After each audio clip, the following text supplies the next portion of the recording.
Let us interrupt you here on Tuesday, November 8th, 2022. I am Joseph Olivo. Once again, I am outside Brood Awakenings. I just tried recording a video earlier inside in the conference room, and because there's so many computers going off at once with the Wi-Fi, somehow being out here is actually a lot better. And the signal is not as bad in there. It's actually 100 times better out here. So got a lot of recap right now. There was a 2-minute video that has been officially removed by my end because I was trying to review it and I lost connection. So hopefully my connection is stable, and it is. So nothing will be interrupting it this time around. Hence the name of the show. I have some college football highlights, NFL highlights. We'll run them quickly as possible because this place closes at 6 and I got to go vote. So, and we'll talk World Series stuff, NBA stuff, the whole 9 yards. We'll do it. So we're going to do it right about now. I'll start off with over the weekend here. 2-ranked Ohio State, my team, beating Northwestern 21-7. 24th ranked Texas beating 13th ranked Kansas State 34-27. 4th ranked Clemson losing in an upset battle to Notre Dame 35-14. Michigan, 5th ranked Michigan beating Rutgers 52-17. 7th ranked TCU beating Texas Tech 34-24. North Carolina 17th ranked beating Virginia 31-28. 19th ranked Tulane beating Tulsa 27-13. 3rd ranked Georgia beating Tennessee, who was number 1 ranked in the country, 27-13. Hold on 1 second, guys. Why are you interrupting in the middle of my thing? Goodbye. I have no connection in there. Sorry, but that was my mom who just came out and interrupted us. Right in the middle of the thing. I might have to cut that out of the feed, really. Anyway, 8th ranked Oregon beating Colorado 49-10. 15th ranked Penn State beating Indiana 45-14. Michigan State beating 16th ranked Illinois 23-15. Kansas beating 18th ranked Oklahoma State 37-16. Pitt beating 20th ranked Syracuse 19-9. 25th ranked UCF beating Memphis 35-28. LSU and Alabama in an overtime classic, thanks to a classic 2-point conversion made by Jalen Daniels with a throw to Jason Taylor's son, who attends LSU. His name is Vincent Taylor, getting the 32-31 win. 14th Utah beating Arizona 45-20. North Carolina State, 22nd ranked North Carolina State to be exact, beating 21st ranked Wake Forest 30-21. 9th ranked USC beating California 41-35. And UCLA beating Arizona State 50-36. So that was your college football highlights. We're getting the NFL really quickly here. We'll start off with the Thursday night game. Eagles beating the Texans 29-17. Bengals beating the Panthers 42-21. Lions beating the Packers 15-9. Not a good day for Aaron Rodgers. He threw 3 interceptions. Patriots beating the Indianapolis Colts 26-3. They combined to get the Patriots defense combined to get 9 sacks. Judon with 3 sacks. Uche with 3 sacks. Everybody got a sack in this game. Even Bentley got in the act. The Jets beat the Buffalo Bills 20-17. Tampa Bay Buccaneers beating the LA Rams 16-13. Chiefs in overtime on Sunday Night Football beating the Tennessee Titans without Ryan Tannehill 20-17. Patrick Mahomes threw for 2 touchdowns, 1 pick, 446 yards. Malik Willis was 5 for 16, 80 yards in the game. Chargers beat the Falcons 20-17. Dolphins beat the Bears 35-32. Justin Fields ran for 178 yards, breaking Michael Vick's all-time postseason and regular season rushing record. Vikings beat the Commanders 20-17 as well. Jaguars beat the Raiders 27-20. Seahawks beat the Cardinals 31-21. And on Monday Night Football, the Ravens beat the Saints 27-13. There were at least 3 or 4 games for the first time since 1956 finished with the exact same score of 20-17. That was a stat that I just found out as of this morning, which I couldn't even believe that actually hasn't happened before. But there were a lot of good games coming out of this weekend. The Bengals especially. Joe Mixon had a big game. I'll get into that one real quickly. He was the man in this game. He had 4 touchdowns rushing overall on 22 carries for 153 yards. He had 1 receiving touchdown in the game. Joe Burrow's lone 22 for 28 stat, 206 yards and a touchdown. Baker Mayfield came in relief for P.J. Walker, who went 3 for 10 for 32 yards and 3 interceptions. Baker Mayfield overall went 14 for 20, 155 yards and 2 touchdowns. It was almost garbage time, though, because the Bengals led as much as 42-7. So that was that. As far as Philadelphia goes, Philadelphia had a big game. They are now 8-0 officially. Jalen Hurts in the game, 21 for 27, 243 yards, 2 touchdowns, no picks.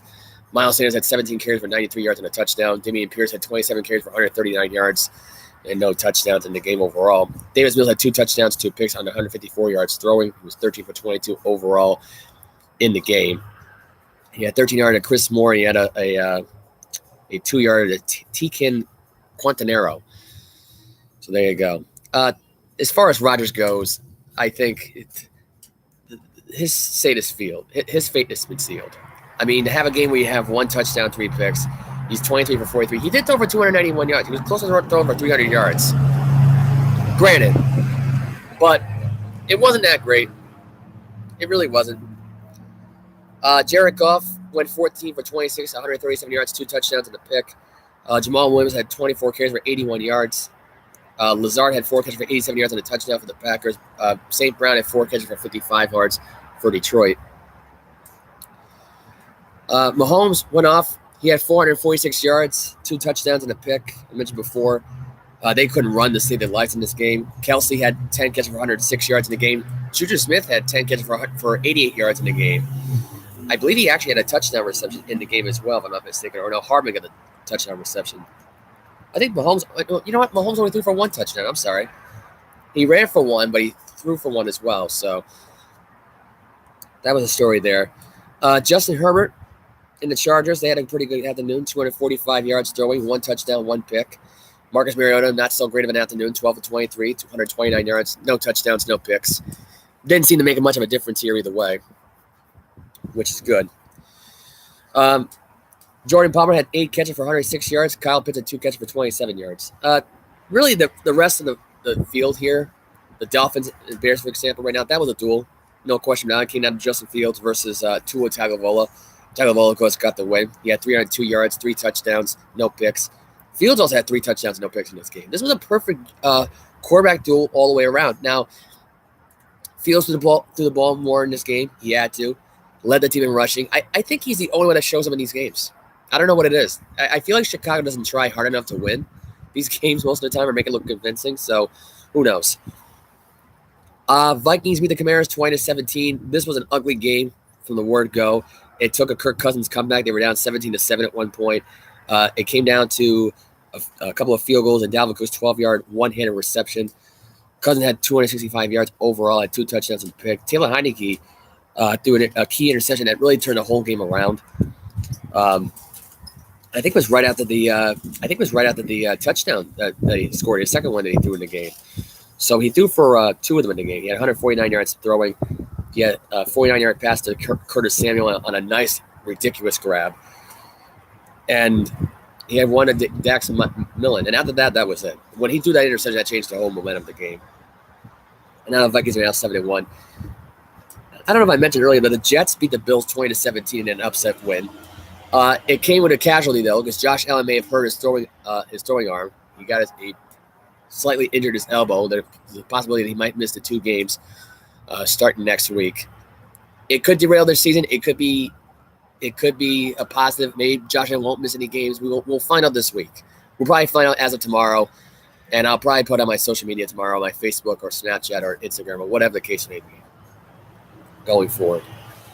Just want to get this out of the way first. Tom Brady, for anybody out there that doubts Tom Brady, for anybody that thinks that Tom Brady's all done, all washed up, if you're the Rams, you're dummies. You gave this guy 44 seconds left from his own 40-yard line, and he drove it down the field.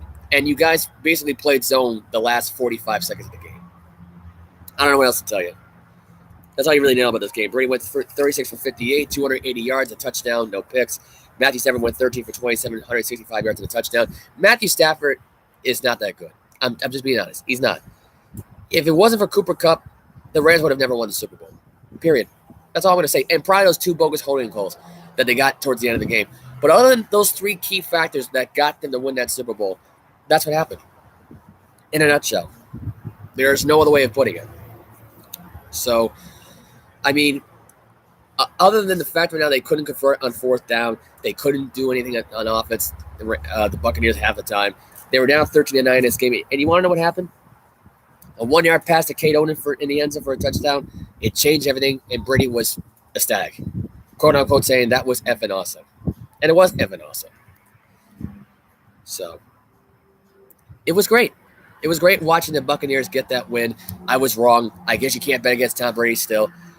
And we'll see this weekend when they play in Germany against the Seahawks. It should be very interesting. The first game in the NFL. Tom Brady would be the first quarterback to ever go to London and Germany.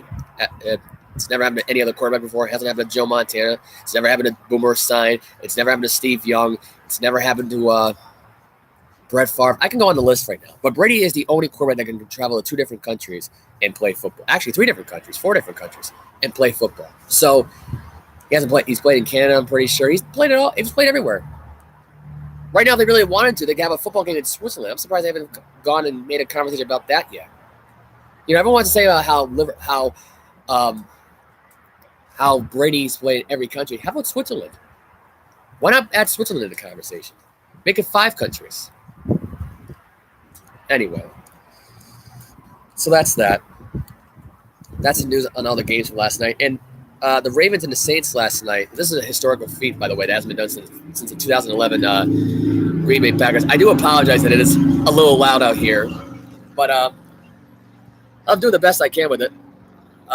Having no Wi-Fi connection inside the building is kind of ticking me off right now. It's actually aggravating, but it is what it is. But Baltimore, for the first time since the 2011 Green Bay Packers, has had a double-digit lead in all 9 straight games. Has not happened since the 2011 Green Bay Packers. That year, the Packers went 15-1, and they were 1-done in the playoffs. The Ravens here, who the hell knows? Right now, they're on a cusp right now of winning their division. They might win the division outright. Cincinnati might be a wild card team this year. Who the hell knows? The Saints had no chance. Let's put this in perspective. The Saints had no chance in this game. When it was 14-0, it was over. Can we just be realistic about that? Like, there was no effort in this game. No effort at all whatsoever. Dennis Allen has got to be, like everyone said, he's a really good head coach. He's got a good mindset for the game. His team sucks. He's a defensive-minded coach. He's not an all-around head coach like Sean Payton is. I'm sorry. He's not. He's not the next Sean Payton. He's far from it. Far from it for being the next Sean Payton. The guy should be fired. Speaking of guys that got fired, Frank Reich got fired over the weekend. Let's see what else happened. Oh, yeah, they hired Jeff Saturday to be the next head coach. Now, I know what people are thinking at this point. Oh, how come they didn't hire any, African-American head coaches? Here's my question. Would anybody coming as an interim head coach knowing this team is going to tank, and that's what they're trying to do, they're trying to tank, would they be okay with tanking? Would they be okay? No, they'd be furious. See, white head coaches, they don't mind if their teams tank because at the end of the day, they know they're not keeping this job. But the black head coaches know that at this point, it's the start of something. But if the team sucks, it makes them look bad, and they're never heard from ever again. While the other bozos are still still well known. And the difference is right now is that most of these head coaches today aren't really well known. Now, there's a lot of head coaching vacancies, a lot of head coach jobs, a lot of names on there.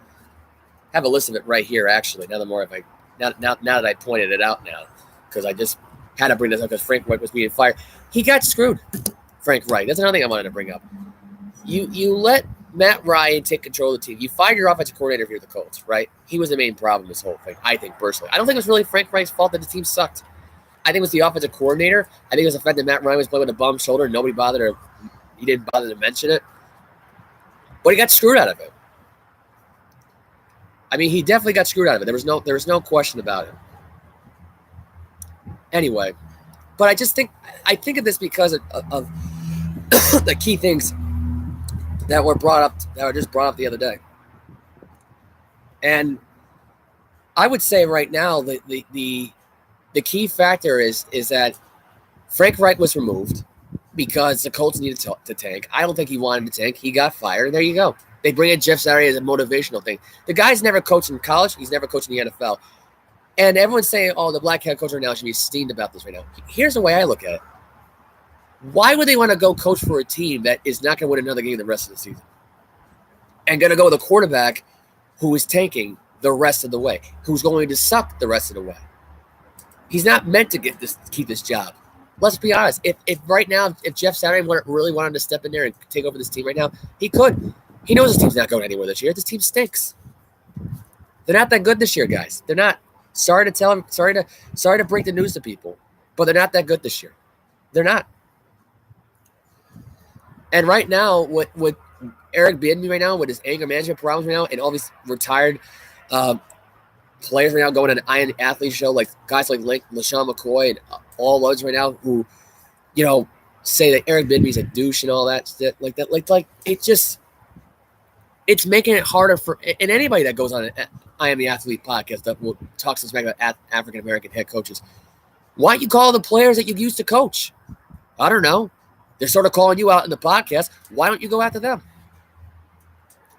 This is just a general thought that just popped in my head just now while doing this. But anyway, so this is the top 5 consideration right now. Shane Steichen, who's the Philadelphia Eagles one of the offensive coordinators. You got Eric Bieniemy, who's a Kansas State Chief offensive coordinator, who used to be the top play caller. D'Amico Ryans, 49ers defensive coordinator. That's number 3. This is according to the listing of CBS Sports, by the way.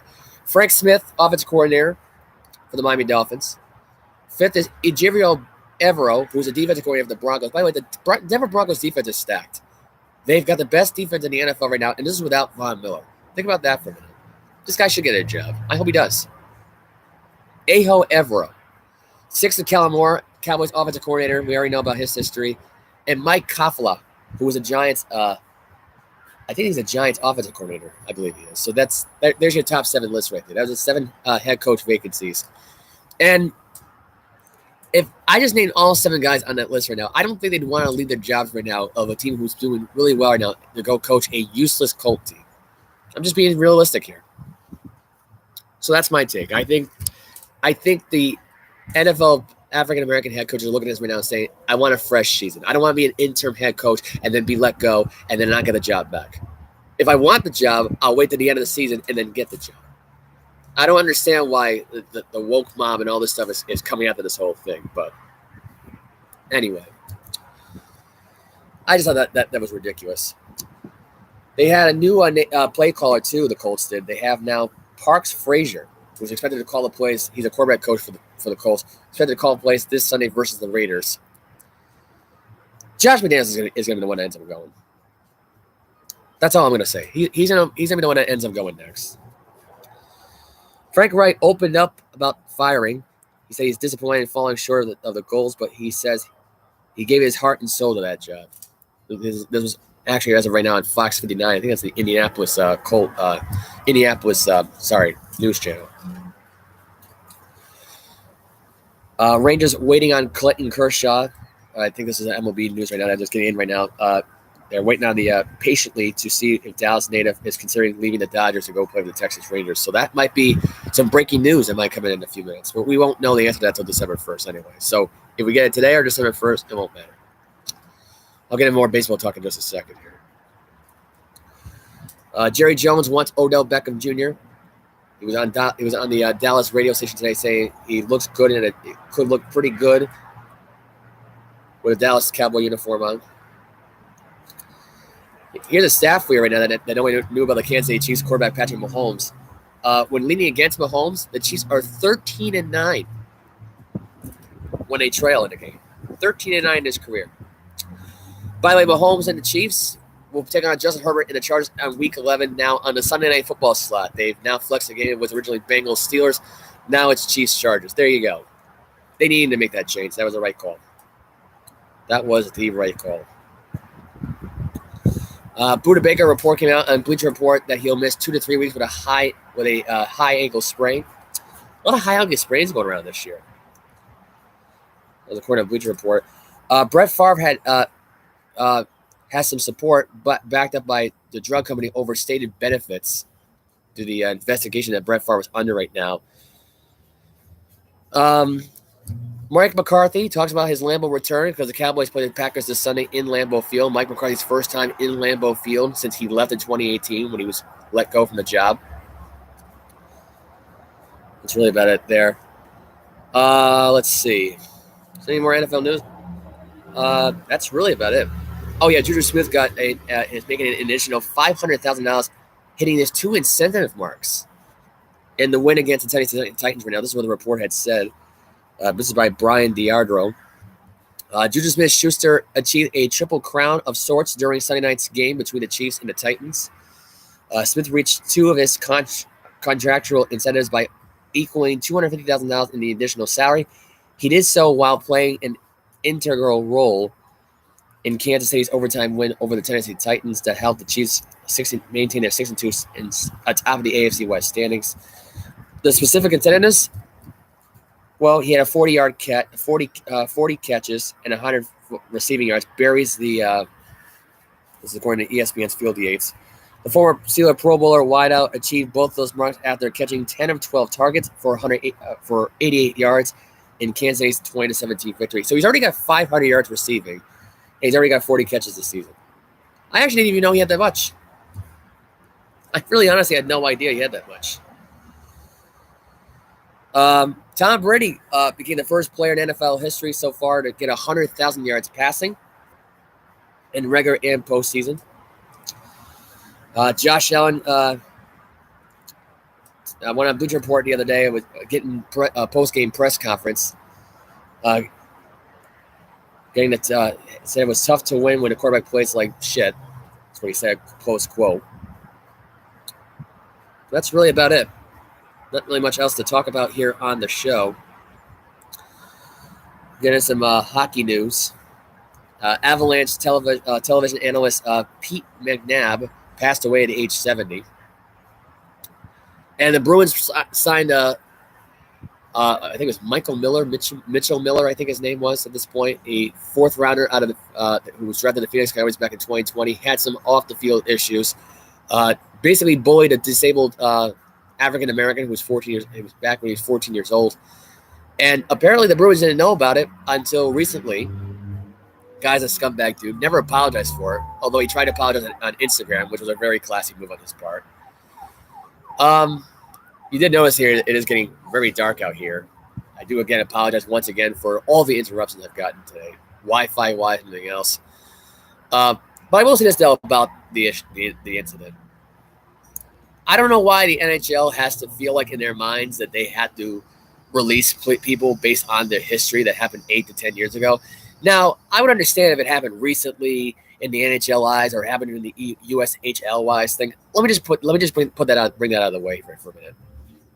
I think it was dumb that the Bruins even went after this guy in the first place because we didn't really need him anyway, and I don't want people to think that we cut this guy because of the situation. I think they really cut him because it's like, what was the point of signing this guy for? All of us was a distraction. They lost over the weekend to Toronto. They beat the St. Louis Blues last night. I mean, there's no other way of looking at it. There really is no other way of looking at it. You signed a player who would, because you want a young defenseman. I guess, I don't know if it was just to replace somebody towards the end of the year or what, but to then release him because of his past, it's like, well, you knew about his past in the first place. But to me, Cam Neely and Don Sweeney are the blameless for this whole thing. I think they both look bad for doing it. Now, is it overreaction at this point? They need to be released now at this point? Yeah, I think it is. Let's see how this thing goes, because right now they're 11-2. Right now they're 11-2, and right now I don't want to jinx it yet, but they're 11-2. There's no other way of looking at it. There's not much else to really go by here with this, other than the fact right now that they really. Here we go. Now I got some lighting over here.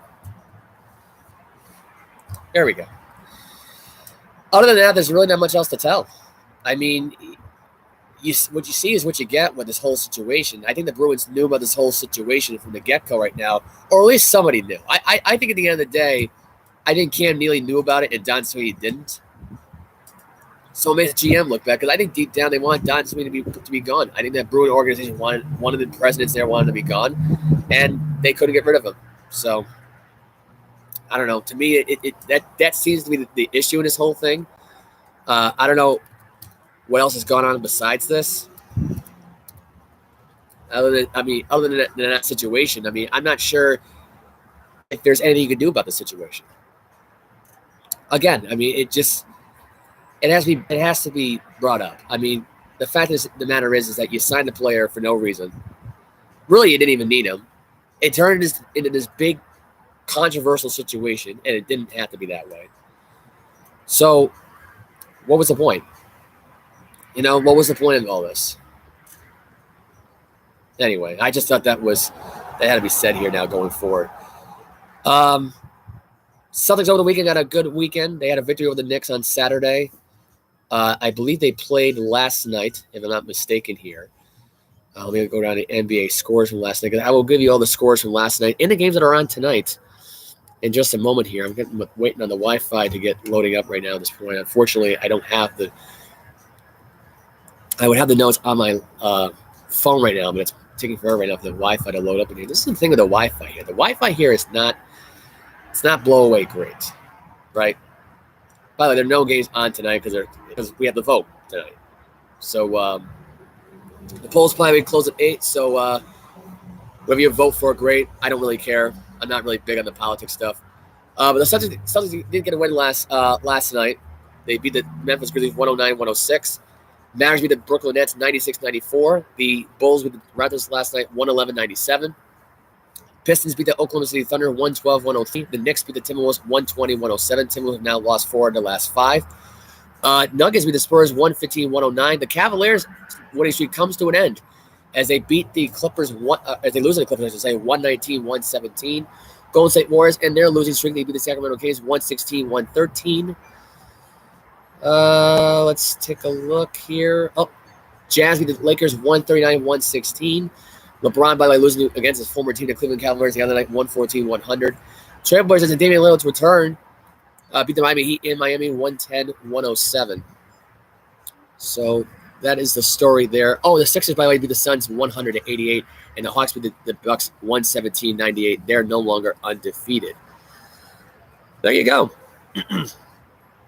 That's what you really need to know in NHL in the basketball world. We got games on tonight. This is a funny thing. There's no games on tonight for basketball because of the voting thing. But there's hockey games on tonight, so that's kind of weird. I mentioned earlier the Bruins got to win 3-1 in hockey. The Capitals beat the Edmonton Oilers 5-4. The Islanders in overtime beat the Calgary Flames 4-3. As far as that goes, let's get into World Series talk real quick. The Houston Astros are officially World Series champions. They got the 4-1 win on Saturday night. Zachary was pulled in the 6th inning. The lefty came in, and they just got the biggest home run out of this ordeal. It was 1-0 for a while. I thought for sure the Philadelphia Phillies were going to force a Game 7. They were up 1-0. They dominated for most of the game. The 6th inning, that would change everything. It was all 4 runs in the 6th inning. Alvarez had a 3-run shot, 450 feet. That thing was out of the park. That thing was flying high. The lefty knew it. Christian Vasquez had an RBI, which allowed Berkman to score. And the Houston Astros are now your defending World Series champions. And Dusty Baker made an announcement today that after winning the World Series, that he'll be back for the 2023 season. Long-time baseball GOAT, as far as I'm concerned. Has been around since the 70s and 80s. He's well known in the baseball world. There's been many people who have covered his career over the years as a player and as a manager, and he's one of the cool cat managers. He really is.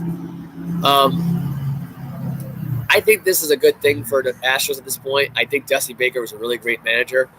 I think over time this team made him a better manager overall. I think where he was in Cincinnati, he wasn't going to get anywhere in Cincinnati. Here he is now, the Houston National manager right now. He wins a World Series championship. Deserves it. Deserves it, in my opinion. Congratulations. After last night. Well-deserved winning the World Series. It's too bad for the Philadelphia Phillies. I did have them winning the World Series. I'm kind of disappointed they didn't win the World Series. But it is what it is. Nothing we can do about it now. It's unfortunate. It is what it is. I'm having a lot of issues with my here tonight. I was going to try and look at some college basketball stuff, and unfortunately it's not allowing me to click on it. I can't even get back to my webpage. So we are in pitch black here. As you notice right now, you can still see me. If I didn't have the light on my camera on me right now, it would be kind of bad. that whole situation. I don't know what the hell's going on with this computer tonight, but apparently it's been glitching. So the thing, the Wi-Fi here is supposed to be great, and it's like lately it's been shaky. It's been like, I had my mom interrupt me earlier, so I do apologize for that. There were some games on last night. I don't know why it's not showing me games were on last night. Because last night was the 7th. Today's the 8th. People were well aware of that by now. We got a college basketball score because we had some games that were on last night. So I'm going to get those out of the way for you as well. I'll try to recap. Actually, I'm not going to go able to recap the box score for all the games from last night. But there are no games on tonight for college basketball. But there were some games on last night for college basketball, which was probably a great way to start off the college basketball season. There was no Kansas, no Duke on last night. But there was some good games on last night. There was some very good games. There's some games on Thursday night as well.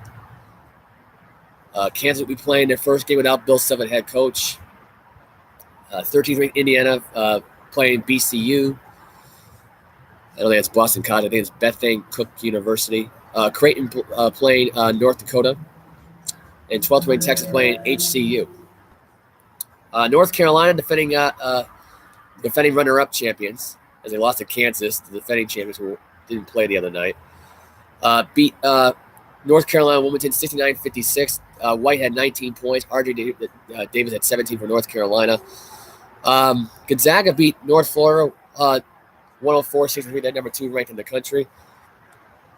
Time had 20 points, 2 rebounds, 2 assists.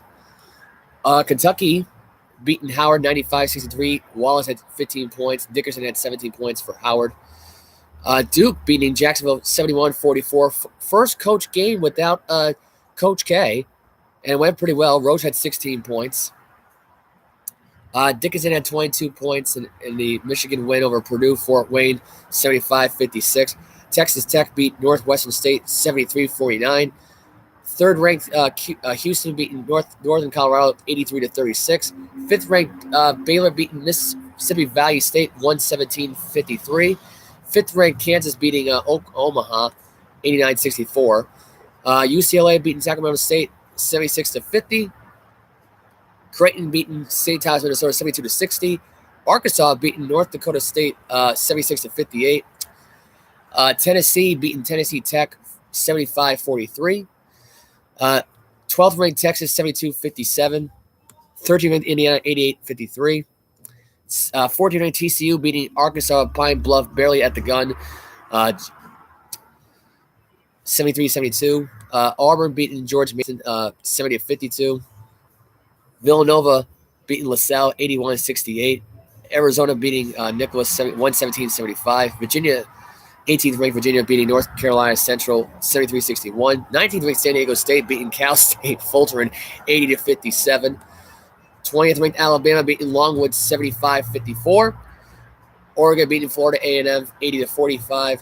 Illinois winning by 30 over Eastern Illinois 87-57. And Dayton beating Linwood 73-46.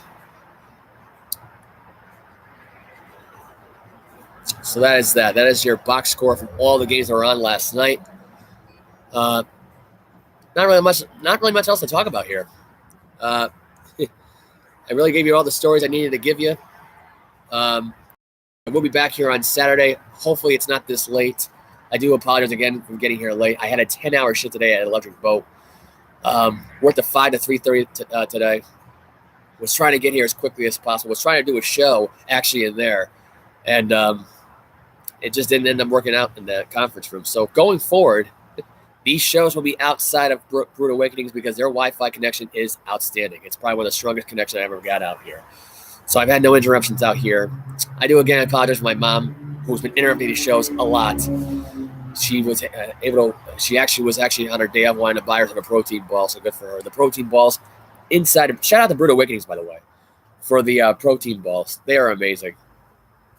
It's like they add a lot of protein. I mean, it's like one like a candy. I wouldn't say like candy. I would say like a sweet doughy like donut like munchkin kind of feeling to it. Except you add it's like a munchkin with protein in it. Is why I had to describe that protein ball because it's amazing. It's freaking delicious. But yeah, they make excellent food in there. I have muffins in there. The one thing I wouldn't go with though is the bagels. The bagels to me aren't that great, so I would just stay away from those if I were you. The bakery goods are good though. The cookies are good. The muffins are good. The coffee in there is pretty good, I've heard, although I've never drank coffee before. As a matter of fact, I don't drink coffee ever. I think I've drank coffee once when I was 12 years old. So other than that, that's it. Um, so that's it. That's the show. Just going to wrap it up there. Um, yeah, that's pretty much it. You can follow me on Snapchat, Instagram, Facebook. I will have the link posted. If I can't edit the my mom interrupting the show out of the way right now, that'll be it. I'm just gonna leave it. I'm just gonna leave it at that. Worst comes to worst, editing stuff on YouTube kind of stinks. So I do apologize if her coming in the shot was kind of a distraction, which it seems like no matter where I go, I can't escape this person. So there you go. Oh, we just lost a flash here, so that means my phone just died. I don't know if that was unable to turn on flashlight battery too long. Okay. So I'm signing off here as of right now. I hope you all still can see me. But anyway, I'm signing off. Have a good night, guys. I'm out. I can't